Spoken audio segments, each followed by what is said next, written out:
Hello, everyone, and welcome back into another episode of Conversations with Chris and Cameron. It's episode 41, and today we are going to preview the UK versus St. John's matchup, and then we're going to get into more about UK, JMI, and recruits. And it looks like, UK might not even land a recruit this year in the class of 2026. All the insiders are saying that UK is not leading with any recruit currently, and it is so surprising, especially like a month and a half ago when everybody thought we had Christian Collins locked up.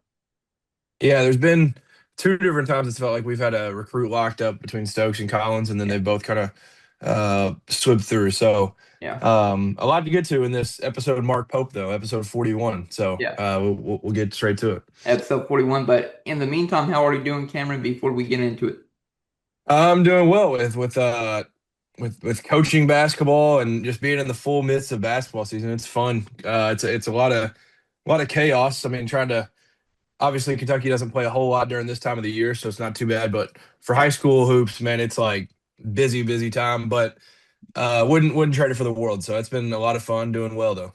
I'm glad you're doing well. I actually just finished up Christmas gift shopping before we hopped on this podcast today on Thursday. This podcast will probably be uploaded on Friday, so I'm glad I got the Christmas and shopping all done. Now I just gotta wrap up the gifts. Oh yeah. And Yeah. my Christmas shopping is done. I mean, I'm just excited to see all the family and everything. I know part of the family we just saw them at Thanksgiving, but then like there's a lot more I end up seeing around Christmas time. So love the holidays, love to get to see everybody, and I'm excited for it. Yep, and I've got three different like Christmases to do. So I'll have it with my parents, then I'll have one with my girlfriend's family, and then of course I'll do one with my brother and his wife and their kiddos. So got three different Christmases coming up for me. Hey, from the exact date of this recording, we're 1 week. 1 week, yeah, One, 1 week away from Christmas. Wow, yep, crazy. very close. Yeah, very close for sure. Hopefully everybody else has gotten their Christmas and shopping done and all they have to do this weekend is, wrap up gifts. Probably some people though, they haven't even gift shopped. They'll do it all this weekend and get it all done Saturday and Sunday. Yeah, there will probably be a lot of people that try to rely on the speed and reliability of Amazon Prime, just ordering things last minute, getting them here next Yeah. day. So some people might get gifts late. There's just some procrastinators out there. So Yeah, for sure. But let's get into the podcast. Like you said, it's episode 41. We'll dedicate it to Mark Pope because he wore 41 at Kentucky. But let's get into it. We're going to be talking about UK, St. John's right now. And both St. John's and UK, they have had a terrible start to the season. Of course, UK finally got their first big win of the year. It was against Indiana, who is now 8-3. Kentucky is 7-4. But for St. John's, they are also 7-3. And basically both teams had very high expectations going into the season because of the roster that they had. And of course, UK, they spent, the alleged number $22 million, and nobody expected them to be 7-4 at this point. Granted, UK has had to deal with injuries with, of course, Jalen Lowe being out for quite some time. He actually had a big game against Indiana. Dioubate, he's been out since the Michigan State game, had a big game against Indiana as well. And then of course, you finally probably get Jayden Quaintance back for the St. John's game. Hopefully. We don't know for sure. Mark Pope really hasn't given any hints or anything that he'll play. Of course, he said earlier in the week that we're like a week out from him playing, and that was on Monday during his radio show. But I do expect him to be back for the St. John's game. If he isn't, definitely the Bellarmine game for sure, though. yeah, I do expect him back, and I hope he is back because it feels like that would be the best case scenario for all parties that like he can kind of get in this one. Whether it's great minutes, good minutes, whatever. I mean, he's got a pretty high floor, so I think no matter what amount of time he's on the court, I think he'd end up producing something well. But like this one, you can kind of knock the rust off a little bit, get back into the swing of things. Bellarmine go a full game, and then you're fully back and well acclimated and everything before going into SEC play, headed to T-Town. So that would be ideal if we could get him for that one. But like you mentioned, these two teams, Kentucky and St. John's, have been two of the most disappointing teams of the entire college basketball season so far. These two teams were top 10 in the preseason. Mhm. Everybody had this one circled when St. John's took the place of UCLA in this classic, and it was like, oh man, not only is it Pope versus his coach, it's not only Patino versus Kentucky again. Like this was just one of the best games in the entire non-conference slate in the preseason. I think we were nine, they were I think 5 or 6. So like Mhm. this was a preseason top 10 Yeah. game both teams have been very, very disappointing to this point. Our claim to fame win is Indiana. Theirs is probably Baylor. Like Baylor. Yeah. neither of us have had a great start. Mhm. They have like two decent wins, I'd say, because they have the Ole Miss win as well. But like none of us have fared well against the actual good competition. They've lost a couple close ones to really good teams, but we've obviously had some lopsided games. So Yeah. with both of these teams starting out rough. Theirs is not a final product roster wise, but like some of these guys will improve for them. Ours, we've been riddled with injuries and stuff, and we're finally getting healthy again. So maybe we see a different Kentucky team going forward and everything. Yeah. But to this point, they've both been very disappointing. Yeah, of course. And for St. John's, they really haven't had, like you said, the Baylor win's probably their best win where they won 96 to 81.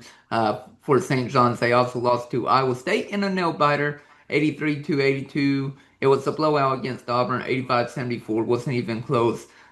They beat Ole Miss. Maybe that's a bigger win than Baylor. Maybe they won 63 to 58, but overall, their season, they have not performed very well. They also lost to St. John, or they also lost to Alabama 103 to 96. And of course, for UK's only big win, like I mentioned, against Indiana on Saturday. So that was a big win for UK. And for both teams, they really need a win against each other, whether it be St. John's to defeat Kentucky or Kentucky to defeat St. John's. Both of them, they really need another big win to just, start to stack wins upon each other and actually build a good enough resume to hopefully get at least a top three seed in the NCAA tournament. Because right now, I mean, Kentucky, if they did win out, which I don't think it will happen, if they do win out, though, Kentucky would definitely get a number one seed, probably still. But right now, they're probably looking as a three or a four seed currently, I feel like.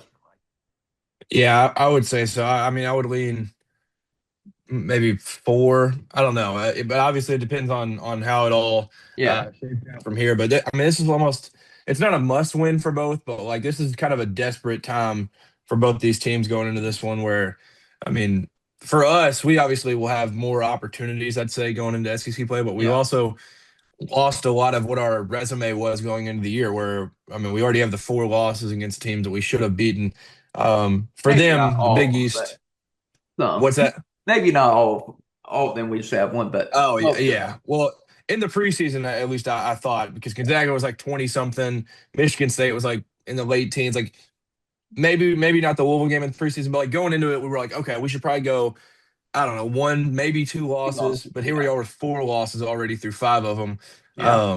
And then for them, Big East isn't great, so like they don't have a ton of opportunities. They've got a couple wins already that we talked about Baylor and Ole Miss, but they really need one more to like actually get a stamp of approval and be like, all right, this team is actually legit. This is a tournament team and Yeah. everything. So, like the Big East isn't great. SEC's a little bit better maybe, but like overall, this is a desperate time for both these teams because Yeah. we're near the end of non-con play, and both of these teams are searching for a much needed win. Yeah, I agree with you on that. And it also comes down to getting UK fully healthy. Of course, Jalen Lowe will probably never be fully healthy this year because of his shoulder injury. Of course, he's going to always have that wrap around his shoulder while he's probably playing like last year with Lamont Butler. But, like you need a near 100% Jalen Lowe. Like if it's 80, 85%, it's better than him not playing at all. And right now, for him, I just want him to not be afraid to shoot because, like, if he's able to shoot, like, there were times during the Indiana game where I want him to shoot the ball. I'm like, why didn't you shoot that? And then, like, two plays later, he finally shot a three. I'm like, well, I begged him to shoot the three, and then he missed it. Like, and then I got all mad. I'm like, why did he take that? I'm like, well, two possessions earlier, I was like, why didn't you shoot that? But for me, I feel like if UK really wants to take that next step, Lowe has to be able to shoot the ball and be not afraid to shoot it because, like, if he's only passing or getting to the rim, like, he's going to play into the defense team where all he's going to do is pass the ball or attack the rim instead of shooting the ball from, the 3-point line or the mid range. Yeah, this is a game that I think he could definitely thrive to. With like you said, like, there's some possessions that were frustrating, but he's also still trying to get back into the swing of things. And Yeah. um, the good thing about it is he's certainly not like worried about the shoulder, I think, because he was diving after balls in the Indiana game. It was like, all right, Mhm. well, if I'm back, I'm all the way back. So I Yeah. do love that mentality that he's not like being super, super cautious about it and like influencing how he plays with that. But yeah, overall, like he'll be able to impact this game big time because both these teams haven't really had point guard play this year. Ours because of injury, theirs they didn't really go get one. That was Yeah. kind of the thing. Like they kind of went with a last minute Dylan Darling from I think it was Idaho State. Like it's just he's not really panned out, and I don't think they expected that. I think it was Rick kind of went into the portal with like they nearly got Xavier Lee, which Yeah. he hasn't been incredible for Florida, but that would have made a good final piece for them. They just haven't really had guard play, so I think with Jalen Lowe, like yes, he'll be going up against a size gap, and he's going to go against some like bigger defenders and everything. But overall, this is a game that I think he could definitely Hmm. beat guys down the break and like just get us in paint touch situations where he can kick out, find 3-point shooters, and Yeah. help us in that way, and maybe hit a couple threes of his own and get downhill and maybe not miss layups like he did in the Yeah. Indiana game, but he's still getting his feet under him. So Mhm. I was cutting him a little bit of slack there, but Yeah. I I'm agree. excited to see what he can do in this one. Yeah, and I think for St. John's, I think they were banking on more that Ian Jackson was going to take over that role as guard and just be able to take control of the offense, be a great ball handler, be able to shoot, pass, and defend. And I just don't think Ian Jackson has, done that too well. Of course, he's averaging double-digit points, but he's not, getting the ball, passing the ball around. He's only averaging 1 assist per game, but he's also averaging nearly 12 points per game, 11.5 points per game to be exact. But I think they were more betting on that Ian Jackson was going to do a little bit of everything, and right now he's only scoring for them. Yeah, I can definitely see that. And one fun thing with that is like I'm sure Kentucky fans will remember him from the portal, and then if you follow college basketball, you've definitely just seen him there. But he just got a haircut, so that'll be a surprise for people. He cut off all the long dreads and stuff, so Yeah. he's gonna look completely different. And the interesting thing about him is like he does average double-digit points. He's been doing pretty well for them, but he doesn't even start. He's kind of their sixth man. It's kind of crazy Yeah. to see him. I mean, be as comfortable as he is in that, but Mhm. he's been good for him, and he definitely, like you mentioned, hasn't been the point guard that I think they were hoping, and Mhm. really nobody has. It's been kind of a mess with their guard play, but Yeah. they're kind of when Jalen Lowe was out, it was a similar situation where there Mhm. was really nobody to run the show, but there was a lot of guys capable of just doing a bunch of different things. So, Yeah. yeah, Mhm. that definitely, if that was their mindset, it definitely hadn't worked out so far.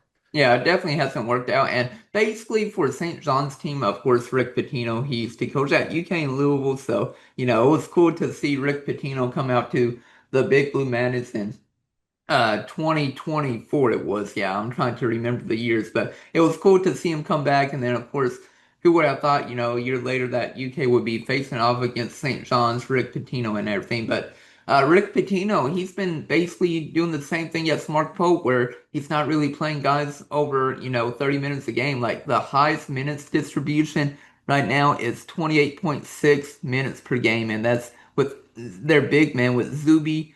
Ajafor, I believe I pronounced his name right, but Edge he's of the four.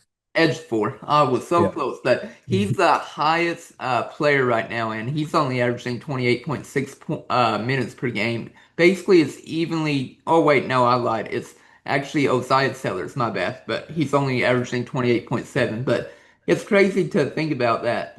St. John's and UK, they are basically doing the same thing where players aren't playing over 30 minutes per game, and it's basically more like 28 minutes or less, and it's evenly distributed for both teams.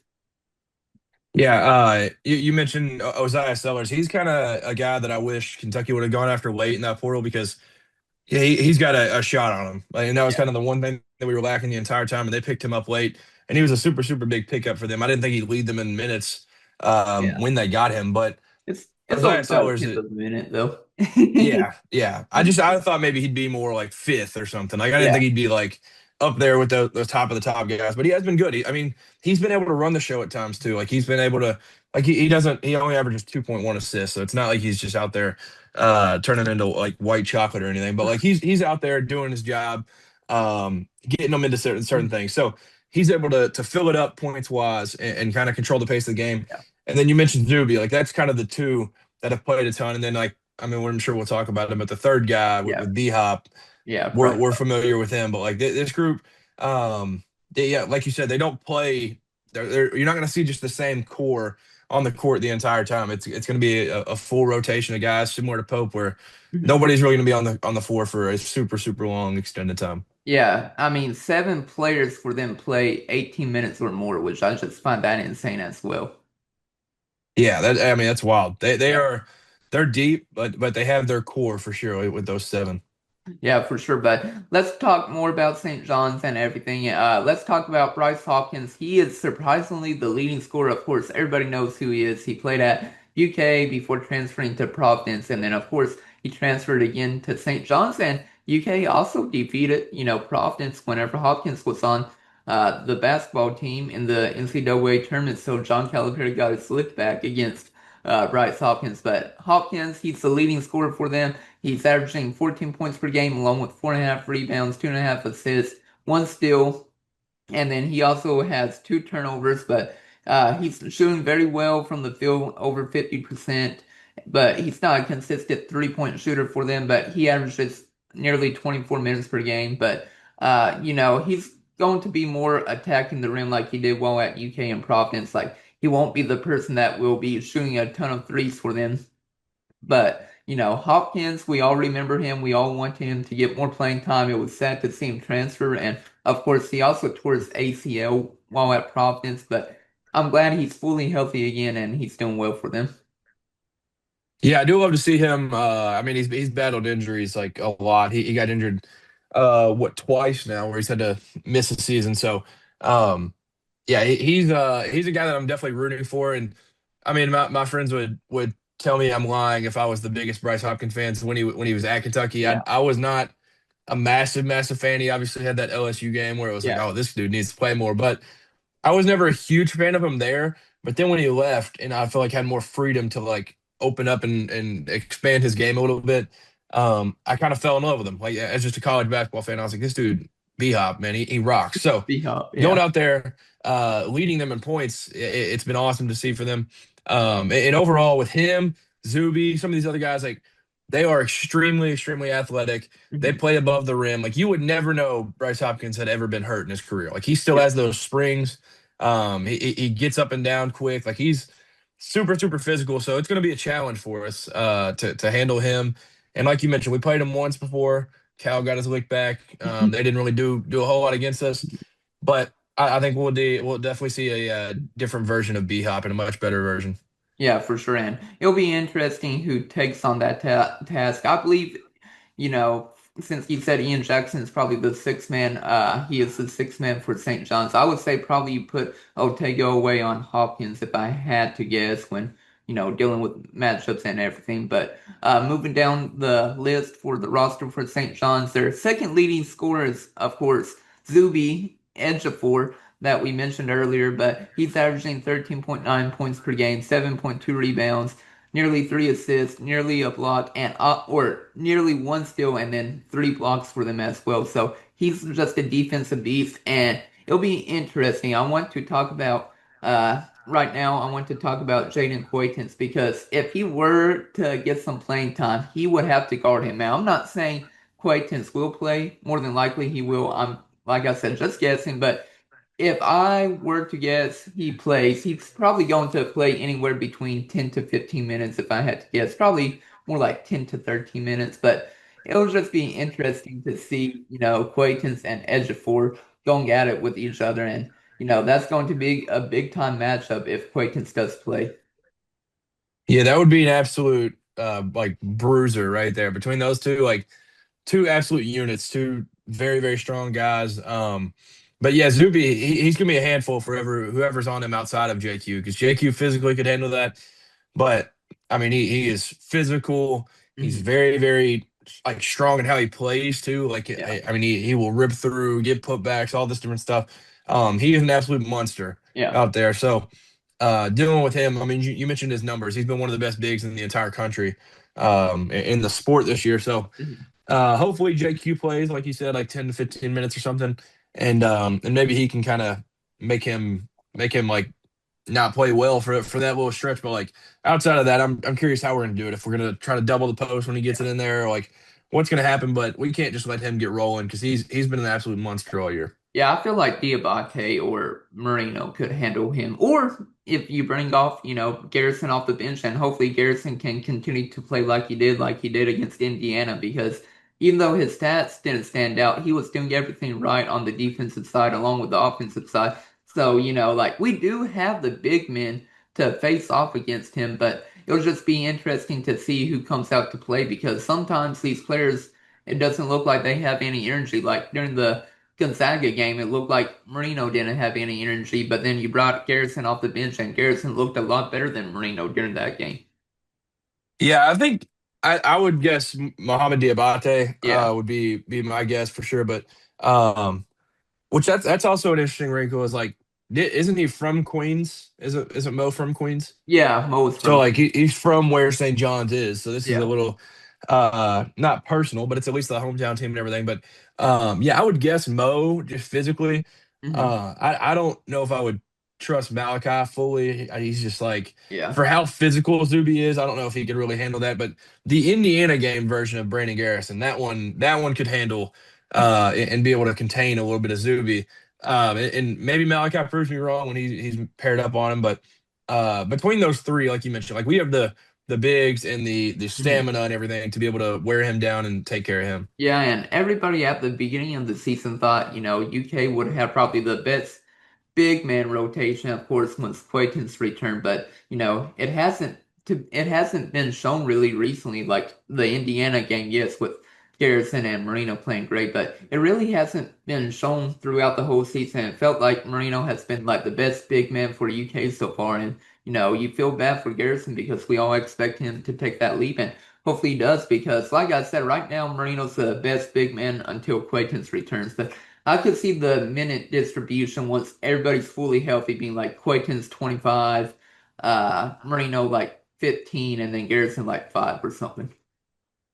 Yeah, I feel like I could see them definitely get their minutes like taking big time. But I think in the preseason we were all just under the assumption that Brandon Garrison would take a big step forward because that was what we had all been preached to the entire time was that these year two guys take another step forward. So the regression of BG was I think a big part of why our front court's been disappointing so Yeah. far. And Mo's been good when he's been out there, but like I mean he's missed a couple practices this week, and I know he played Saturday. Like we need him out there. Mhm. He's gonna be a key point in this one. Um, so hopefully he's back out there. Hopefully it's just like a caution thing of sitting out a couple. But I don't know what his status has been today for as of Thursday. I don't know if he's like out there full go or whatever. But they've Who is been it? Mohamed Diabate. Oh, Mo Diabate. Oh, I didn't hear Yeah, that actually. I yeah. He missed I think two practices this week. really? Yeah, Wow, yeah. I So did not hear that.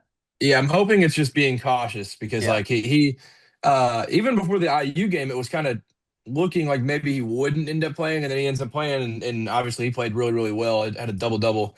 Um, so I mean he looked awesome in that game. Hopefully they're just kind of being very cautious about this, and then towards the later part of the week he gets back rolling and stuff, um and then plays in this one and plays really well for us.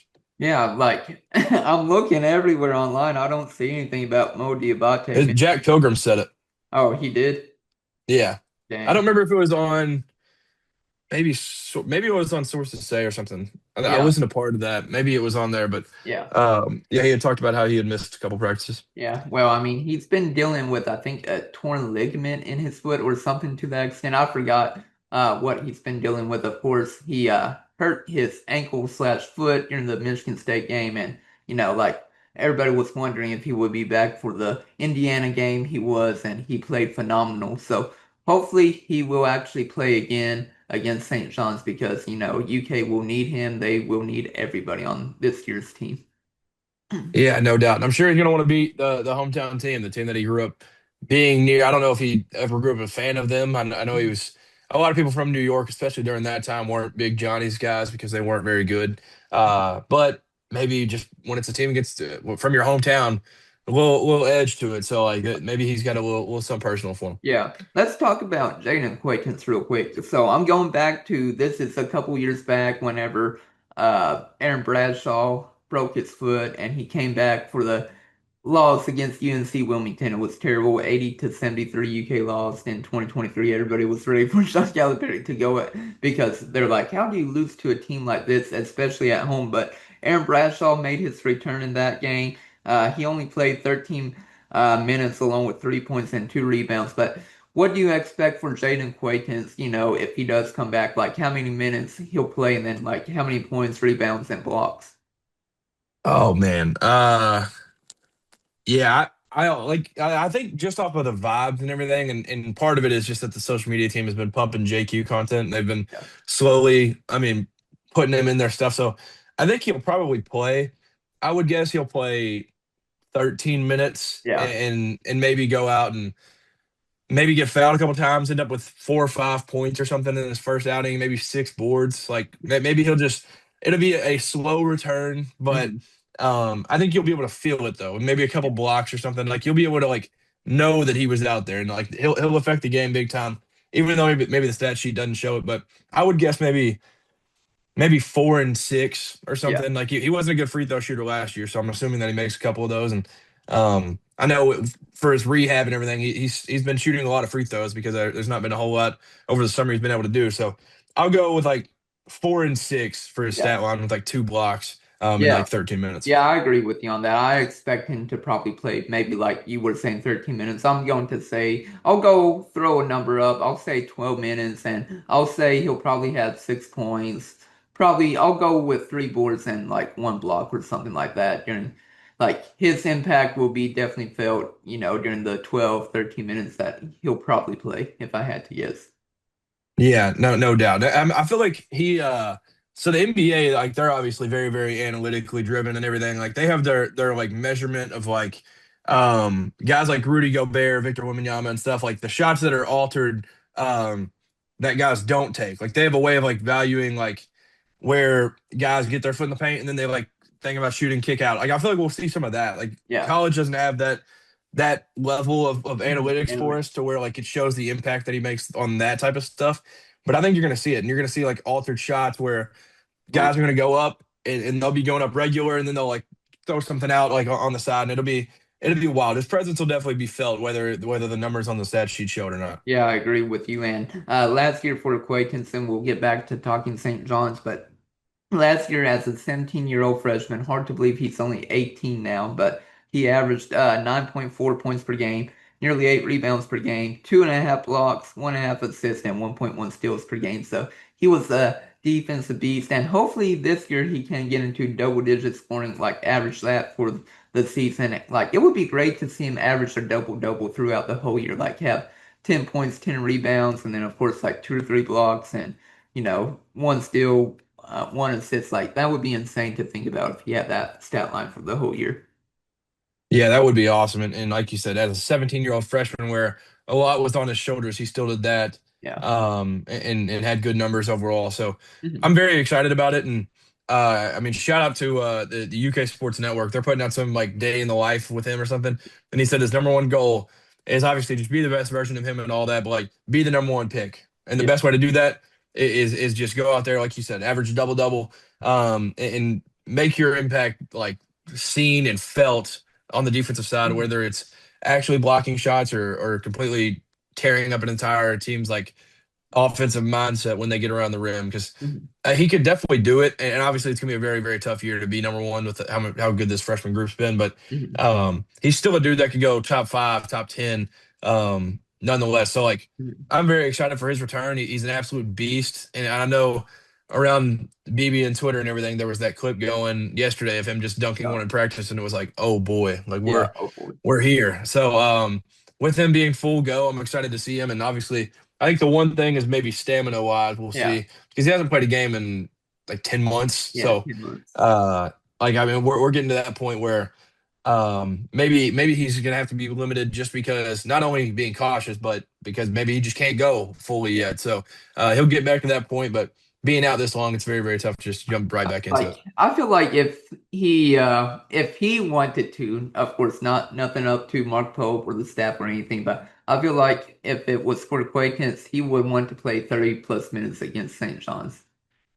Yeah, probably. Yeah, but I would say between agents, Yeah. doctors, Pope, Yeah. like the whole staff, they're probably like, no, that's No. that's not gonna happen, man. But I'm sure, because we've heard that Quaintance is the guy that wants to be in the bright lights Uh-huh. and he lives for these moments, and they definitely didn't have too many of those at Arizona State. We'll just put it that way. So, Yeah. his first game back being this one, it would be awesome for Yeah. him. But I agree with you on that, and hopefully, Quaintance will make a big impact against St. John's during the limited minutes if he does play. I keep saying if because we don't know at this time of the podcast. So I don't want to give everybody hopes up, but I do believe he'll probably play. Yeah, I do think he'll play it. I mean, it just makes too much sense. Like, there's Yeah, just like, what's the point of waiting until Bellarmine and then that game gets his like the rust knocked off or whatever? Then he's got to go to Alabama, and it's just like, all right. I mean, what are we like? yeah. It just makes too much sense to like get him started now and get him in this game. Yep, I agree. But let's go down the roster, continuing to do that. Of course, Ian Jackson, he's the sixth man for St. John's. He's averaging 19 minutes per game, basically, along with 11 and a half points per game, three rebounds, basically, one assist. And then he's not really doing anything defensively. He's also been averaging two turnovers a game, but he's shooting the ball very well, 46.6% from the field and 34% from the three-point line. So he can improve, but man, he's going to be really great coming off the bench for St. John's, and I really wanted to get him whenever he entered the transfer portal. Of course, we didn't. We probably just didn't have the NIL money for him because I thought he would be like a great point guard for Kentucky, or the maybe a great sixth man, like you were saying, for him because he's the sixth man for St. John's. But I really wanted him at Kentucky, and we never got him even whenever John Calipari was still around. And I've always wanted him, but he's going to do very well against Kentucky. And I feel like the two main players that will probably be guarding him will probably be Owe, and then of course probably Colin Chandler because Chandler will probably be coming off the bench if I had to guess. Yeah, I would expect that too. And like you said, I wish we could have gotten him like with Cal. I remember the whole time. I remember seeing pictures of like Cal and maybe Orlando Antigua a little bit like at his games in New Uh-huh. York and like seeing them courtside and stuff. Like we went after him hard. He ends up going to UNC, but then Yeah. obviously it's a portal. We contacted him and everything, but he went home up to Queens and Mhm. goes to play for the Red Storm. So would have been nice to have, but he's been a good piece for them. And like you said, it would have been nice to have him here as the sixth man. But he's been out there and played good minutes and like you said, played 18.7 minutes. So he's playing a good chunk of minutes, averaging double digits. Like he's gonna go get a bucket. He's one of those guys that can like beat anybody off the dribble. Like he doesn't. He's not the biggest 3-point threat in the world. It's Uh-huh. serviceable, but he's definitely a guy that will go get to the line, hit free throws, get downhill, all this stuff. So he can. He's gonna be a bucket. He's gonna be a handful, and guys are gonna have to make sure they're sitting Yeah. midline and all this stuff to be able to contain him because we do have good defenders on this team, but like man, some of these guys, especially Mhm. like him, they're 5-star for a reason. They're very very hard to guard. So the Mhm. 5-star doesn't just leave you when you have one not so great freshman year and then go to St. John's. Like he's still a really good player and been good for them. Yeah, unless you're like I'm trying to think of the players that weren't the greatest for UK, like Scout BCR, who was the Oh yeah, yeah, I Devin can't forget Askew, number one point guard in his Devin class. Just Askew. Yeah, I can't forget about him. That's who I was trying to think of, and then I was blanking on his name, so then I skipped to Scout BCR. yeah, the next one. Yeah, but continuing down the list, so Osiris Sellers, he's like one of the better players for St. John's. He can shoot the ball very well, and you can't forget about him. He averages nearly 29 minutes per game, along with 11 and a half points, three and a half rebounds, two assists. Doesn't really do anything too defensively, but he's shooting the ball very well, 42% from the field. He's actually shooting better from the three-point line than his overall field goal percentage, which is insane to think about. 43.5% from the three-point line. So that's the one player UK will have to guard. Make sure you get him off the three-point line and make him attack the rim if you can. Yeah, for sure. You got to run him off the line. He's one of those dudes that can just catch fire. So like he's gonna be big key to make sure he doesn't get comfortable and start rolling and stuff too. So, like you mentioned, 43.5% from three. Like he's special, and he's done it all throughout his career. And he's just been really good. Like you said, he plays the most minutes for him. But not only does he play the most minutes, like he's been like one of their best players all year. Like Zuby's been Yeah. very very good, but right behind him, it's probably Sellers and B Hop. So. They're a big three right there with Sellers being the third. Like we're gonna have to slow them down. Zuby is one of those guys that well, I mean, there's gonna be a lot of gravity with him. Like I said, maybe we end up stunting or trapping or something, and getting it out of his hand. But Ozai is one of those guys you can't really leave if you're Mhm. if you're on that side. So I'm interested to see how we play with him. Definitely run him off the line, like you said. Just don't let him get comfortable and don't let him just get his feet under him, get rolling or anything. But Mhm. he's certainly a 3-point threat. That's the best way to Yeah. put it, and the best one that they have on their team. Yeah, I agree with you on that. And like I said, it'll be interesting to see what happens. I would assume probably Lowe guards him to start out the game if Jalen Lowe does start, which I assume he does. Like nothing will be wrong with his shoulder or anything, but I assume probably Jalen Lowe will take that matchup if I had to guess. Yeah, I could see that. I don't know if they would have. Oh man, I don't know. Yeah, I maybe Lowe would be on him. It's just like he'll go get a bucket, so like he can create his own. But maybe it is Lowe. I'm not real sure how they're gonna plan on doing that, but I would probably guess Lowe as well. Yeah, probably. And right now, I mean, Sellers, he's 6'5". I know it would be a little bit of a hype matchup for Sellers versus Lowe, but I feel like Lowe could, guard him if he has to. They're just huge though Yeah, naturally. I yeah, think 6'5" might be their smallest guy in their lineup for their starting group. So yeah. um, well, I mean we'll see. But well, honestly, do you think Jalen Lowe starts because he didn't start on Saturday? Do you think they just keep bring him off the bench again? I feel like he probably gets the nod because it's the full week of rest he has to gear up for the St. John's game. But I do feel like he does start. If he doesn't, he's going to get starter minutes. He's going to probably at least get 25 plus minutes this game, if not more. Like he played 30 minutes against Louisville, and that was insane to think about. But I do believe that he'll probably start against St. John's. Like I said, this isn't just me guessing and my opinion, but I do believe he's healthy enough to get that start. Yeah, I think he's definitely healthy enough for it. I'm curious if like Pope, like maybe we figured something out and he didn't start against IU, but then came in and played like you said, like played starter. So like I could see them maybe do that. Mhm. I would probably prefer him to start just because like it would feel more natural. Like we don't have like a slow start or whatever. But Mhm. uh yeah, I'm curious to see what they do because like we did. I mean the first half wasn't great. Obviously, we were down Yeah. like 7.5 against IU, but like the second half, that core group, I'm curious if they're gonna like try to go with that starting group. Mhm. Um, I don't know. We'll see, but Yeah. they're definitely big. They start like I don't Mhm. even know all the height. Maybe 6'5", 6'5", 6'8", 6'9", and like 7-footer, like something close to Yeah. it. Like it's a big group, big team. It is a big group for sure, but let's continue to go down the list. There's only really about three more players that I want to name off, and this player I was actually interested in for UK to try and get him, but Josan Sanan, I believe that's how you pronounce his name, but he Shannon. Senan, yes. Some of these are weird names, but I was interested in UK to get him. I know he had some big games whenever he was at Arizona State his freshman year. Of course, he transferred to St. John's, but he's averaging 10.6 points per game, basically 4 rebounds per game, and then he's shooting the ball 40% from the field as well. And I was definitely interested for UK to get him. They didn't, and then of course he is also shooting 43.2% from the three-point line. It's crazy to think about that. Sellers and Sanan are shooting better from the three-point line than their overall field goal percentage. Yeah, it is wild. But yeah, that kid obviously teammates with JQ. That was Yeah.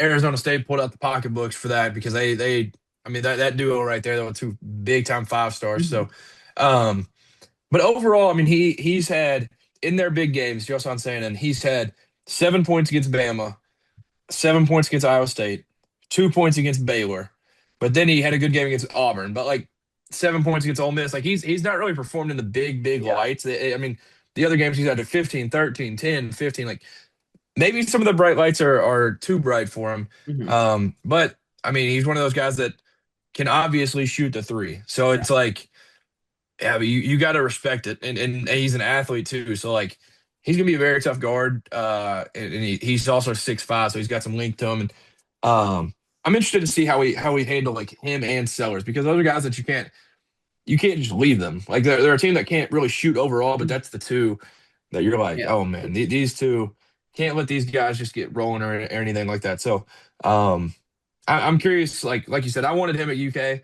Mhm. He would have been awesome to end up Yeah. getting because he's one of those guys also where I'm like, the 5 stars don't just leave you. Like Yeah. in football, they do a little bit. Sometimes Uh-huh. those end up not working out. In basketball, they kind of stick around a little bit. Like Mhm. there's been some classes where it hadn't panned out, but 5 stars Mhm. don't leave, and he's a Yeah. super special player for a reason. So just on saying, he's going to be a tough matchup for us. Yeah, he definitely will win. It'll be interesting. Maybe for that you put, I don't know, like assume if you put Denzel Aberdeen still in the starting five, maybe you put uh Aberdeen on Josan, but like I'm not for sure. Like I said, I'm just guessing starting five lineups because like Mark Pope did say before the Indiana game that this year's team is going to be like a revolving door with starting fives and everything. He's like it's going to come down to basically who we're playing against with matchups and then who is performing the best overall. Like last year, we basically had a starting five when everybody was healthy. It was Lamont Butler, you had Otagowe, Jackson Robinson, Andrew Carr, and then Amari Williams. That's your set starting five whenever everybody was healthy. But now, this year's team, like some players are playing overall very well, and then you put them in the starting five instead.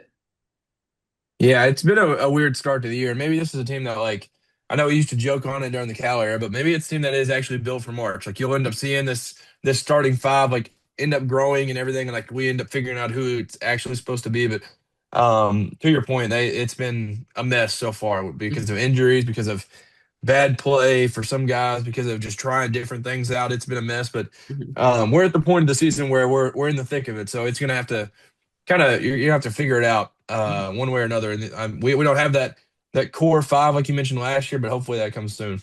Yeah, hopefully it does. And I could see the starting five eventually being Jalen Lowe.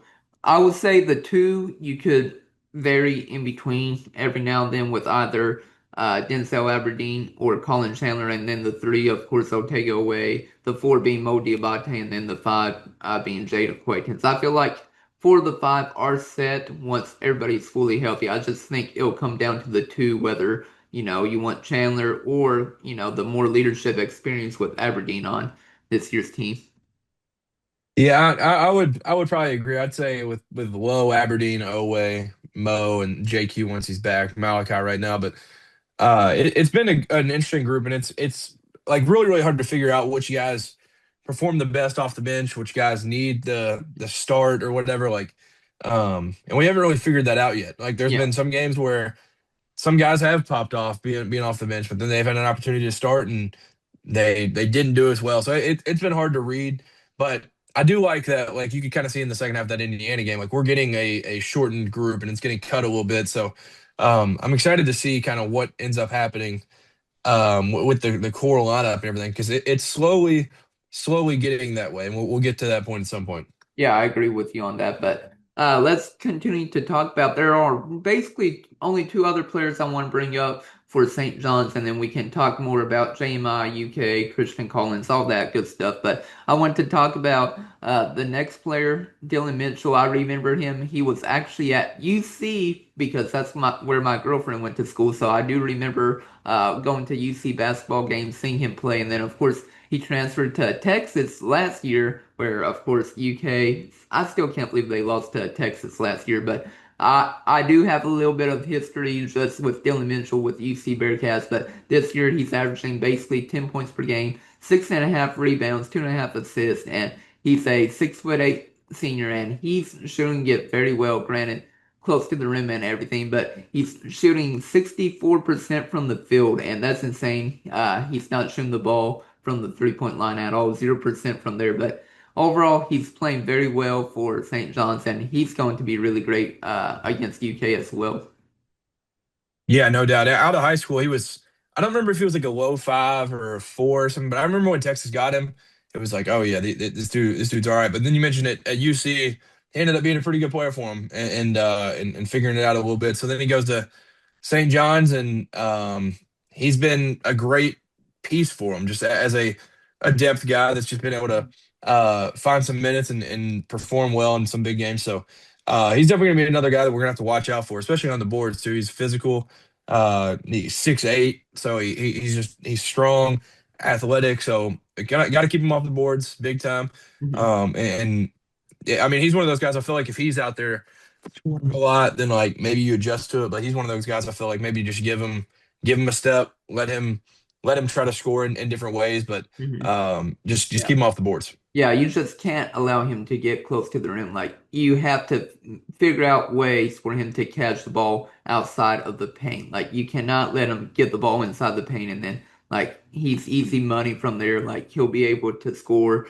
I feel like at will if he gets the ball inside the paint, whether it be like 2 feet away from the basket or what. But you've got to make sure he doesn't get the ball down the paint. And then of course, like you said, you've got to make sure you get rebounds over him because like he's going to be going after offensive and defensive rebounds. So you've got to stop him from rebounding the ball as well. But it'll be interesting to see, what UK does. He's been averaging basically 2 steals per game along with 1 block. So he is a defensive beast for them. And it's going to be interesting to see what UK does to stop Mitchell as well with Zuby.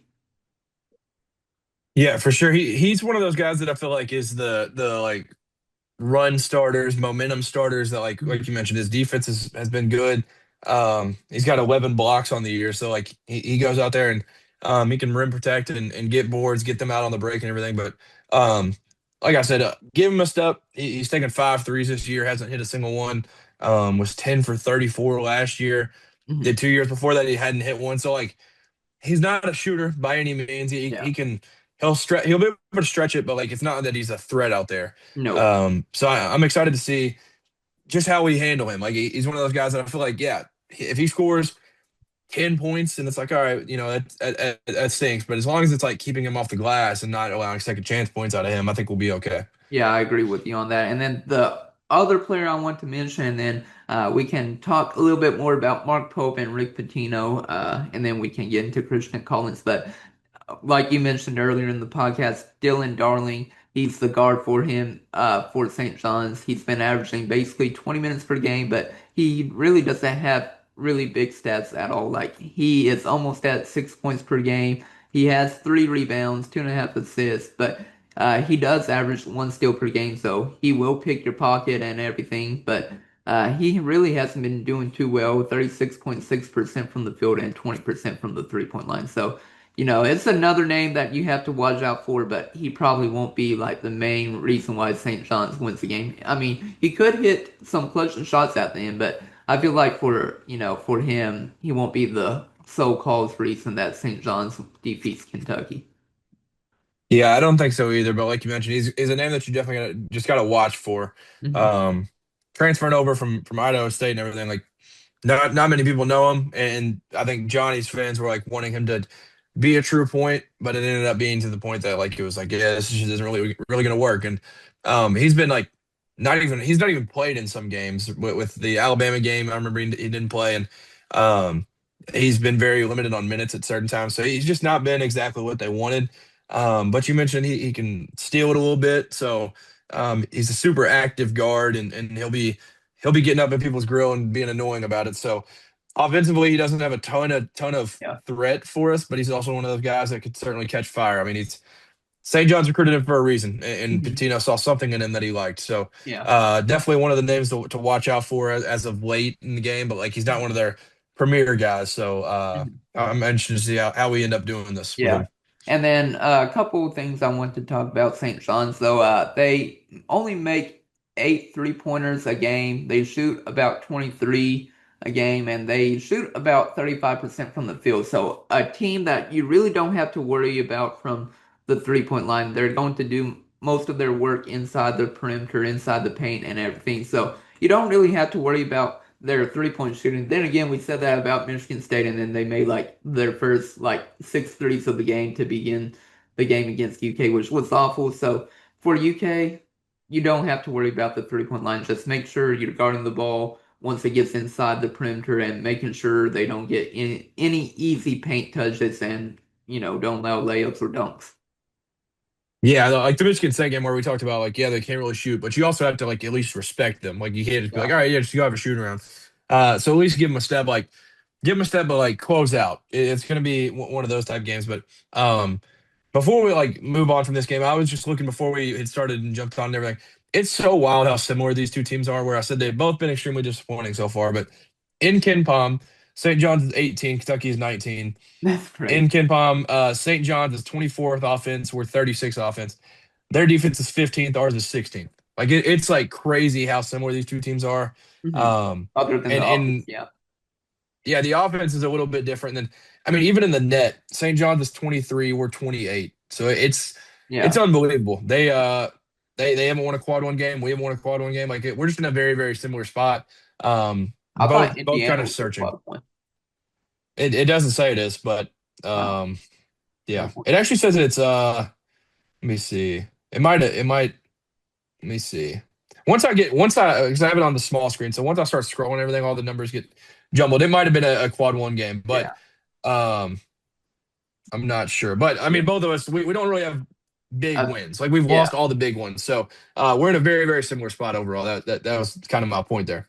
Yeah, I agree with you on that. And I just want to talk about real quick Rick Pitino and Mark Pope. Of course, Mark Pope, he was coached under Rick Pitino while at UK. Of course, they both won a national championship while there, but it's going to be interesting to see what happens between the two because under John Calipari, whenever he came to Kentucky, just John Calipari ruled, the ruled against Louisville, whether it be Rick Pitino, Chris Mack, whoever it might be, and I hope the same can happen under, Mark Pope, that he can just rule against Rick Pitino because it was just insane. Like, John Calipari has Rick Pitino's numbers. Like, you saw in the NCAA tournament where Arkansas just beat up on St. John's to go to the Sweet 16. Of course, honestly, Arkansas should have made it to the Elite Eight. They blew a big lead against Texas Tech. Of course, they got their lick back during the regular season just last week against them, but it's just crazy that, John Calipari had Rick Pitino's number, and hopefully, Mark Pope can do the same against Rick Pitino as well.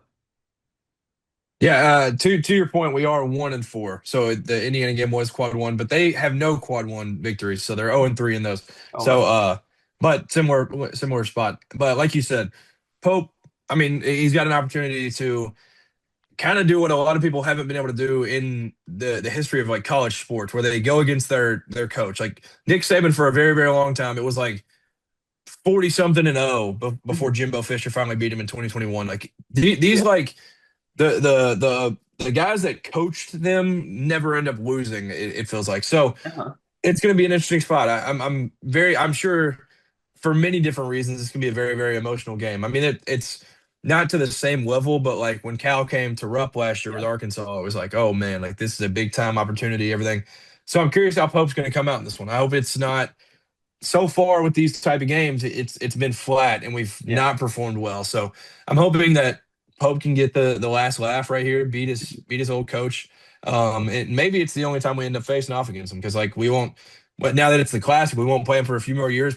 Tino's Mhm. probably retired by then. So Mhm. unless it's in the tournament, like this really your one shot against the old man. So I'm interested to see. It's gonna be a fun matchup. And Mhm. Pope talked about back in the spring when this got scheduled and everything, like the suit matchup is going to be That's it. crazy. Yeah. Yeah, it's going to be He, awesome. And he he said he said, was already preparing for it back in like April, his suit for the matchup. yeah. He said Coach Patino's got to go get his best tailor ready to Yeah. get his suit game ready. And I mean, we've seen Patino. That Uh-huh. man can put on a fit. So Yeah. He can. I'm curious to see what the suits look like in this one for sure. Yeah, well, at the end of the day, it's not about who's the best dressed. It's about who has the best team, and the better team wins.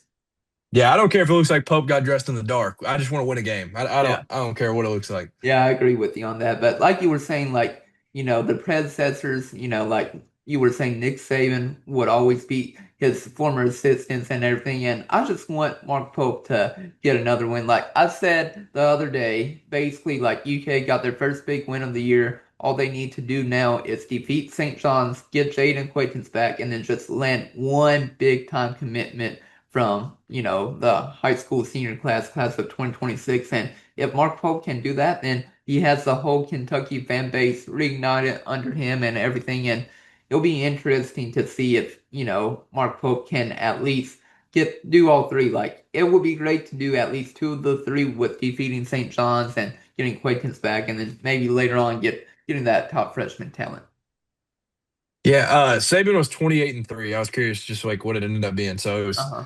that's a wild record. But yeah, like you said, it's just I mean, I would say before the IU game was like one of the darkest times I remember a mid-season Kentucky team ever feeling. Like it was like the COVID team, it was like, man, we're just bad. Like we're Yeah. just it's just kind of that point. The 2022, 2023 team, that one got kind of ugly.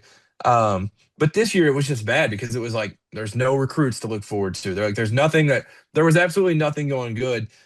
And then even after the IU game, we find out the news of Christian Collins is kind of Yeah. that the crystal ball's gone and it's completely reopened again. So I don't know what's going on, but like you said, just check the boxes one at a time. Whether it means going to get a GM to line these things up right away and get a recruit, but get Quaintance back, win a ball game, finish. I mean, this is the last non-con game, really. We got Bellarmine, but like this is the last opportunity to go get one. So, especially in that crowd too. Catlanta, like it's basically a home game. So, I had heard, I had seen like a clip where Matt Jones said, St. John's should probably rather play Kentucky in Rupp than in Atlanta. And they were like, Yeah. oh shoot. Like, but he was saying because of like the whole situation with the season ticket holders and it not being as rowdy, like once you get out of town, once we were in Nashville with Gonzaga and once we're in Atlanta, like these crowds are unbelievable. They are I live and die by it. They I mean, some of these guys, maybe it's Kentucky fans that live in Atlanta or something that they don't get to see a whole lot. Like it's gonna be a wild crowd. It's gonna be a home game, so we'll have that edge for us there. So I'm interested to see how we handle it because it's a big time opportunity and not a must win, but it's a close to a must win to me. Yeah, I agree with you on that. And even before we got into the podcast, I was listening to what Rick Pitino was saying to the presser, and he was saying the same thing. He actually, of course, he probably didn't mean it, but he said that it'll be basically a home game for Kentucky because there will be about 7,000 fans there. Of course, He he said didn't. that. Yeah, Rick Pitino, he Oh didn't do it like that, gosh. but he said that it would be probably 7,000 UK fans probably at State Farm Arena versus St. John's. Nah, it might be more than that, honestly. How much does State Farm hold? Because I feel like it's gonna be like 90% Kentucky probably. You think so? Yeah, because that arena, let's see the capacity. I've been in there a couple times. It's Just 16,000. yeah, It's so it's just south of 17,000. I feel like we'll probably have 13,000. Like there will be some neutral, but like I don't think there's gonna be a ton of St. John's there. I don't know, yeah. but we'll see. I think there will probably be more than 6 to 7,000. Yeah. Well, that's what of course Rick Pitino said like during his presser that it'll be probably about 7,000 UK fans and it'll be like a home game for UK because it's Catlanta, baby. Yep, Atlanta. That's a home game right there. Yeah, for sure. But let's get into score predictions. Then we can talk about JMI UK for a little bit, and then we'll wrap up this podcast. But let's get into it. So I do believe UK will win this game. I don't think probably the spread has came out because it's Thursday when we're filming this, so it probably won't come out until Friday if I had to guess, or Saturday morning. But if I had to guess, probably UK will have the advantage, but it's going to be really tight. I'm going to guess it'll be like a 3.5 point spread UK. I feel like it's going to be really tight, but I do believe UK can win this game, and I do believe that Jayden Quaintance can also make an impact on this game as well in limited minutes. And like I said, we mentioned his stat line earlier, but I'm going to go with a low scoring game.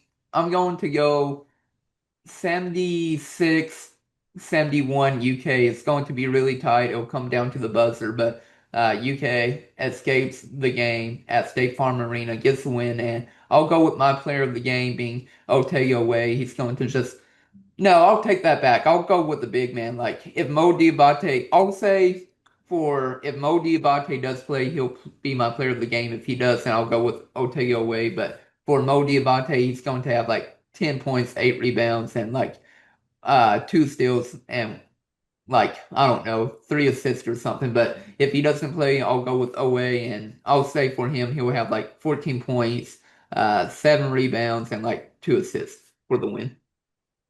Okay, okay. Yeah, the line isn't out yet. Like you said, it'll probably be out like tomorrow at some point. But if you look all across like the things that kind of do their predictions of it, Kentucky on ESPN has a 51.3% chance to win. So it's essentially going to be a coin flip. Like we're Yeah. barely. on there. Ken Palm has it as St. John's 50.3% chance with a 78 to 77 prediction for the score. Mhm. Bart Torvik has 79-76 St. John's as their prediction. Another metric has Kentucky winning 73-72. So it's Yeah. like it's been 1-3 every single place that you look. So Yeah. I think it's definitely gonna be close. What was your exact final score? I think I said 75-71. Like it's going to be like low scoring, Okay. but UK squeaks it out. Okay. Yeah, I'll go 70, 76-70, but it's like closer. We hit some free throws there at the end. Kentucky wins Yeah. by 6. So whatever the line is, that would definitely cover it. That would Yeah. certainly be a backdoor cover. Um, and then I'll go MVP. I feel like this is going to be a game that there's going to be so much attention on different guys with Lowe, Dioubate coming off a big game, our bigs, whether it's JQ, Malachi, BG, that Colin Chandler comes off the bench, gets lost in the mix, and he pops off. It's three Yeah. or four threes, has some transition buckets, and maybe some that are started by JQ break. But I think we see a Colin Chandler great big game in this one, and I'm excited to see it. Yeah, I agree with you on that. But like I said, hopefully, it's going to be a blowout. UK wins by a lot. But right now, we both have UK winning in a close, tight matchup, and hopefully, we're both right about that at least. Yeah, I do want to point out that when we did our preseason preview, obviously I didn't. I had us to this point 11-0, and then this is our first loss. So a little bit off, I would say, in my Yeah. preseason preview. But I'm flipping it. I'm not going with a loss now. I'm going with a win here. Yeah, I know I had at least one loss, maybe two. At the max I had at this point was two losses. I think I had this game as a loss as well. So maybe like three losses I had to this point, and then I said we were going to only lose four SEC games during the whole time. So I know I had it at 24-7 as my prediction. I just can't remember what games I had as wins and which games I had as losses. Yeah, I know I had us undefeated, and then I remember in the preseason thinking like, man, similar to the emotions of the Calipari game last Yeah. year, Pope's not dealt with these games well. So I think that was part of the reason. Then I thought also St. John's is to be one of the best teams in America. So then, yeah, I had us losing this one in the preseason, but now everything's kind of flipped, and Kentucky's to the point where we're desperate for a win. Yeah, both teams are desperate for a win though. Yeah, oh yeah, 100%. Yeah. But I feel like we're at the point that where we're more desperate. I mean, we're all the way unranked. They at least still have a number by their name. Yeah, but we want to talk just for a little bit on this, though, for like 10 minutes or so, not too long, but I want to talk about the UK JMI and NIL transparency and basically Jacob Polacek. He has been told from multiple agents that the contract that they are getting from the agent to the recruit that it is different compared to any other contract that they are getting from other universities and basically saying without saying it, and this is how everybody feels that basically these players can only sign JMI deals, but Mitch Barnhart keeps saying no, that's not the case. Like they can sign with other companies, they just can't rock UK gear or they can't use, anything from the University of Kentucky, whether it be at the Joe Craft Center or Rupp Arena. Like they can't use any of that, but they can sign with other companies if they want to, like with Crocs or anything like that. And then I also want to add that Polacek said that UK does not lead for any 2026 recruit at all. And it just sucks. Whenever I heard that the other day, it just broke my heart because I'm thinking to myself, this is UK. We should be getting these top ranked freshmen as well. Like, of course, I'm not expecting to get like four like we did under John Calipari every year, but I'm expecting to at least land two top ranked recruits, and that's not happening. And it just broke my heart whenever Polacek said that the other day.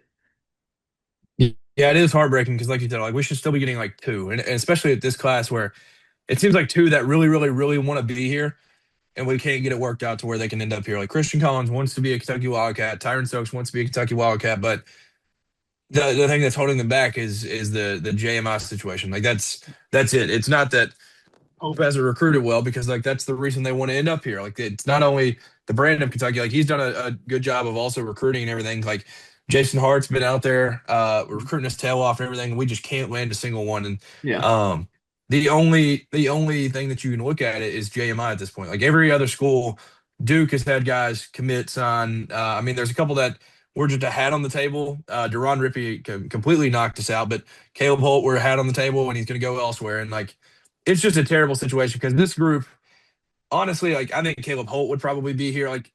If we did not have this whole thing holding us back, Yeah. where, like you had mentioned, the thing that KSR had put out where it's just completely different, and they're requesting them to sign different things that no other Mhm. school is making them sign.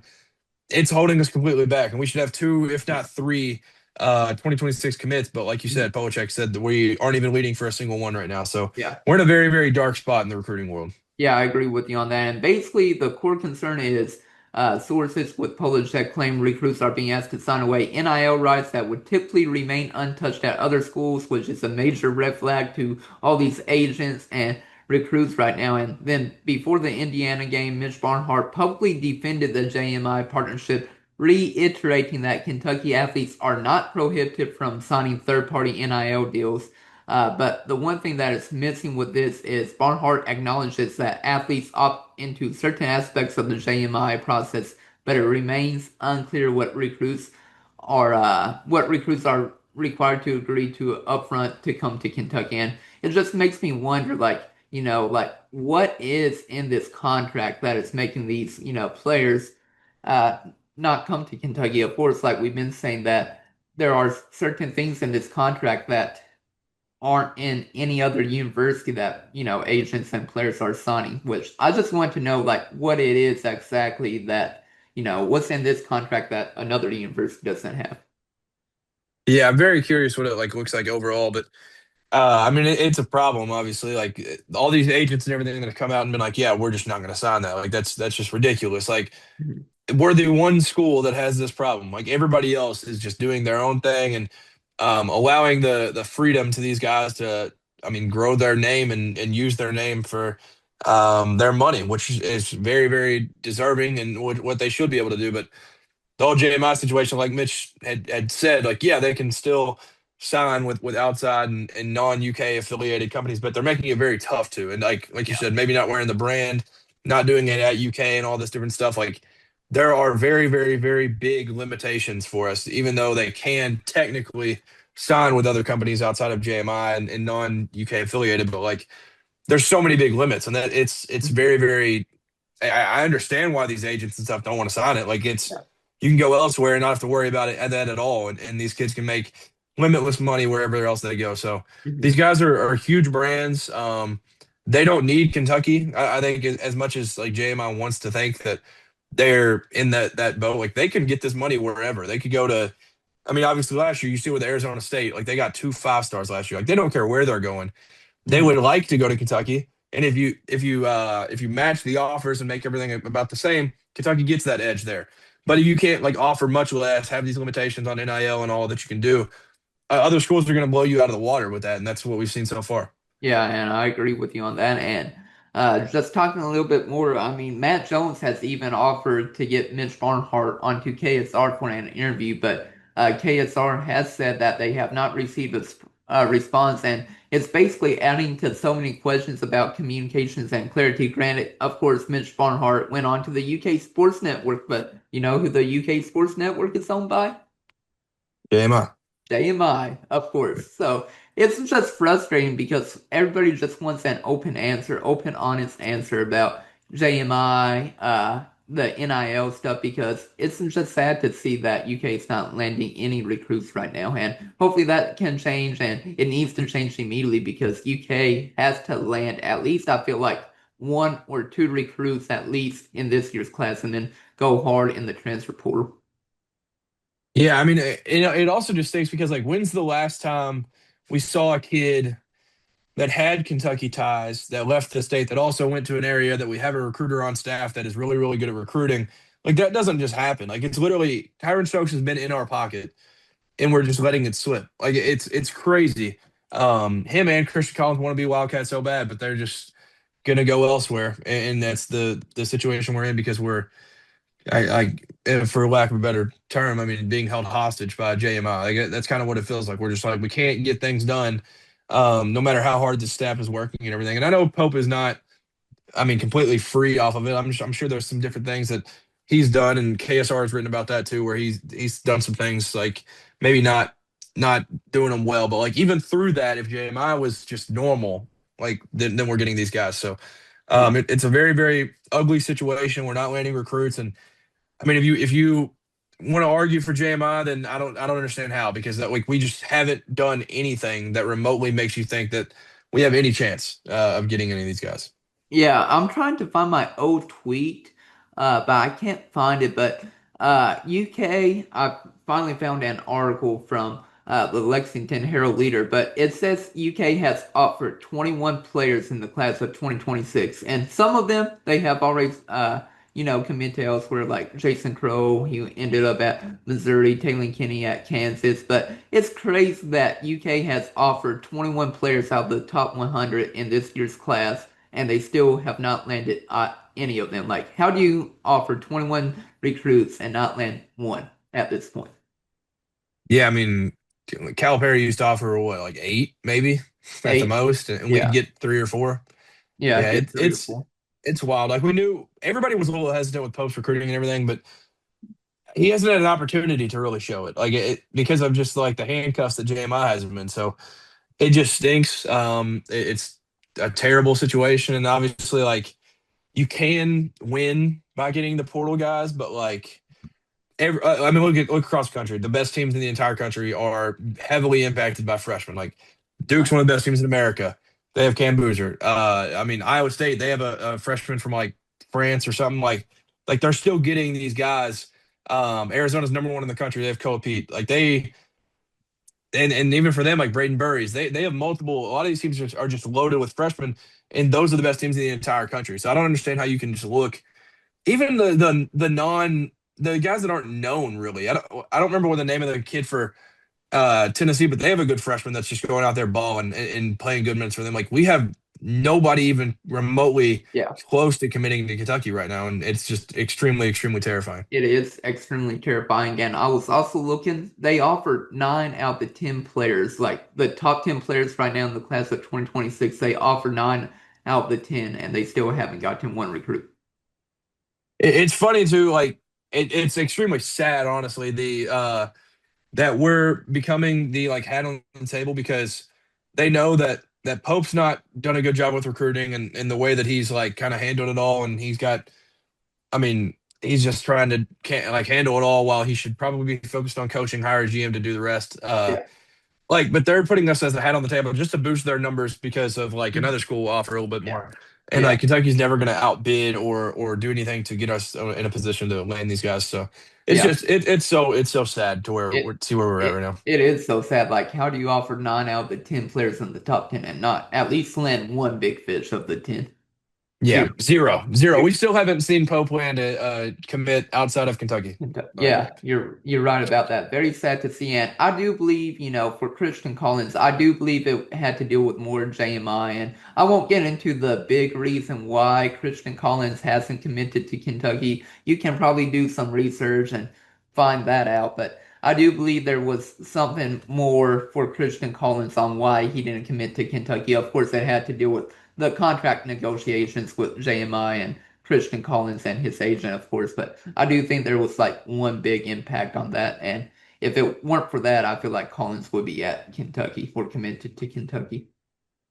Yeah, I mean, he had 100% crystal ball, and then it was Yeah. like a week later, contract negotiations, and then the JMI stuff came out. So it was Yeah. like just connect the dots, figure out why he's not here, and Yeah. it's JMI. So Yeah. we're just in this terrible situation, and maybe the 2041 class will end up being good for us. Yeah, 2041 because 2040 is when the contract ends with UK and JMI. Yeah, yeah. Hopefully by then we can figure out how to recruit and stuff, and maybe we can get a good class in that group. Yeah, I agree with you on that. But do you have anything else you want to add? I know we went a little bit over an hour today, but of course we wanted to talk about UK, St. John's, and of course JMI and UK and all that. The only thing, which this is like sad, but just from like the people that I would know that I know like around the program and everything, uh, and I think it's kind of been expected that maybe it wouldn't happen. I don't think the Denims are coming, and I don't think they're going to be like anytime soon because this was the one that was like speculated, like it's the throwback, like we're Yeah. playing Tito playing this one, like I don't think they don't exist as far as I know. Like those uniforms don't exist. the blacks probably aren't getting used. Sadly, like I was just talking to somebody I know around the program and everything like a few days ago, just about like uniforms and stuff, and it was just kind of. I mean, if you all remember, we wore the blacks against Florida A&M, Yeah. didn't play great, and then we just kind of scratched them, never won them again. So I Hmm. don't know if we'll be doing alternates. I know Pope said he would like to. I Yeah. don't think the denims are coming this weekend. I think we'll probably rock. I don't know what. Don't they rotate every year where it's white blue for the classic? It doesn't go I'm based off not. ranking. I'm not for sure. Yeah, I'm I not. think it's. I don't know. Maybe it's just off of rank because I think we've worn white two in a row at CBS. I don't know what we're gonna wear, but it'll be Yeah. white or blue. I don't think the denim's coming out sadly. Sadly, no denims against St. John's. You heard it here first from Cameron Waddle. Yeah, yeah. If you're listening live and everything, then you'll see it before. Or if you listen to it on Thursday night or Friday morning or whatever, you'll probably see this before they announce the uniforms. But as far as I know, and like the guy that told me that information has not been wrong before, so I don't expect to see the denims this weekend. Yeah. Yeah. Trusting Cameron's sorts. Yes, yes, trusting my source, but Yeah.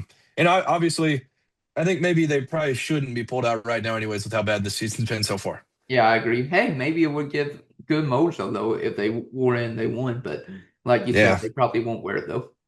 yeah, I'm willing to try anything. We got to Yeah. get this season completely turned around. Yeah. But no, we appreciate you all watching on YouTube and of course listening on Apple Podcasts and Spotify. But this is Chris Beesmore and And Cameron Waddle. signing out. Have a great week, everybody.